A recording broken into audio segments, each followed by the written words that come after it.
Most Americans don't have enough saved up for retirement, but to you? Today we're going to show you how you may stack up against the average American in saving for retirement. Stay tuned. Hey there, it's Alex and Anthony from 1 Degree Advisors, and we help you gain confidence in your retirement. If you're like most people, you want to know, are you going to have enough in retirement? Am I saving enough? Am I on track? Am I going to run out of money? Right? These are really big questions that most people want to know before they make that plunge into retirement. Yeah, the average American spends about $67,000 a year, or that's $5,600 a month, according to the Bureau of Labor Statistics.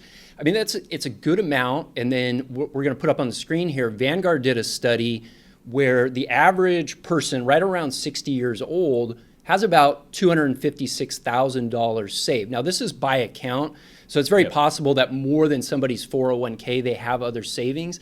But I guess the question is, does that seem low to you? Well, and the Federal Reserve did a report back in 2019 that had the average retirement savings account for the age group of 60 just above $400,000. So, we're kind of in that range. And like you said, Anthony, I think we want to get feedback from other folks. Does that seem right? Does that seem high or low? I mean, it's probably going to depend upon where you live in the country, right? That amount of money in Southern California doesn't go as far as maybe when you live in Middle America, where expenses might be just a little bit lower. Now, 60-year-olds today are the last of the baby boomer generation, with the older side of Gen X just approaching 60 here. Yeah, the Gen X is just coming up and approaching that 60. And so they're very much in the prime of preparing now for retirement. Yahoo Finance just had an interesting article posted, and they looked, and Gen X is just really not prepared. Over half of Gen X doesn't even have $10,000 saved for retirement. And now they're in this push of like having to catch up. And that's pretty normal, I would say, as far as having to catch up when you're in your 50s to 60s. In fact, even contributing to a retirement plan, they have something called a catch-up contribution where you can put more in. And that's what they're basically doing. When they look at that study of Gen X, people are starting to put more away simply because they have to. Nonetheless, even if people are able to put more money away, it's still a problem, because we've all seen those pictures and those graphs and how the math works out, where even if you start saving a little bit early on, how the effect of compounding over time really can impact your ending account balance. So even though, maybe folks are able to save a lot later on in life, it just doesn't have the time in the market that you need, right? And there's that famous saying, it's not about timing the market, it's about time in the market. So the more people can get into the market earlier on, the better they should be over the long term. Yeah, so absolutely saving. And are you on track? Now, you may or may not compare well to the average American. Hopefully you've been able to save a good amount. Yep. But first is looking and saying, okay, from my investments, how much income can I possibly get out of that? And then looking at other income sources. So we're going to put this chart up here, and just using a very simplistic rule of thumb, which is the 4% withdrawal rate.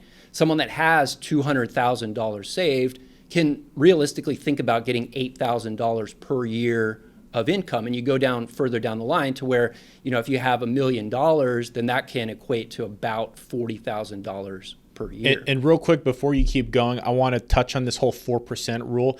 It's just a rule of thumb. All right. It is not the Bible. It is not the rule. It's just a guideline. And so if you have people saying, well, I should be able to take more, listen, you might be able to, but it's just a good guidepost to say, here are some general guidelines for you. Right. And even sticking with those guidelines, then what you want to do is look and say, okay, well, how much do I actually need to live on? Let's just say that it's $88,000 a month that you need. Then you'd want to look at other income sources. Perhaps it's Social Security. In this example, like the average American gets $1,800 per month from Social Security. So we'll just say, you're a married couple, you double that. Then you maybe have some other rental income. Perhaps you have a rental property, or maybe it's even a pension or something else. Well, then that leaves that you need $2,400 from your investments. And then if you back into it, again, using that simplistic 4% withdrawal rate, that means you need just over $700,000 in your investment portfolio. Yeah, and I mean, the thing is these are just the initial steps, right? I mean, this is a really basic illustration, and I don't think people appreciate that you really need to be considering taxes into this equation, because you could have a $700,000 IRA, but when you start creating income off of that IRA, right, that is taxable money. And so the after-tax money, you need to be thinking about how much money do I need to be landing in my bank account each month. So you need to be considering taxes, inflation, ways that you can prepare for retirement so that you can retire even if there's a bad market and still continue to send yourself income. This is the kind of stuff that financial planning can really help you with, and the stuff that we help you with. We recently posted a video, can you retire, a 3-question checklist. Folks can watch that above. Once again, this is Alex Okagawa with 1 Degree Advisors, and if you enjoyed today's video, please like and subscribe for more. It helps us reach more retirees like you so that they can retire with confidence. We also created a free guide called 5 Retirement Mistakes to Avoid. You can download that for free in the description below.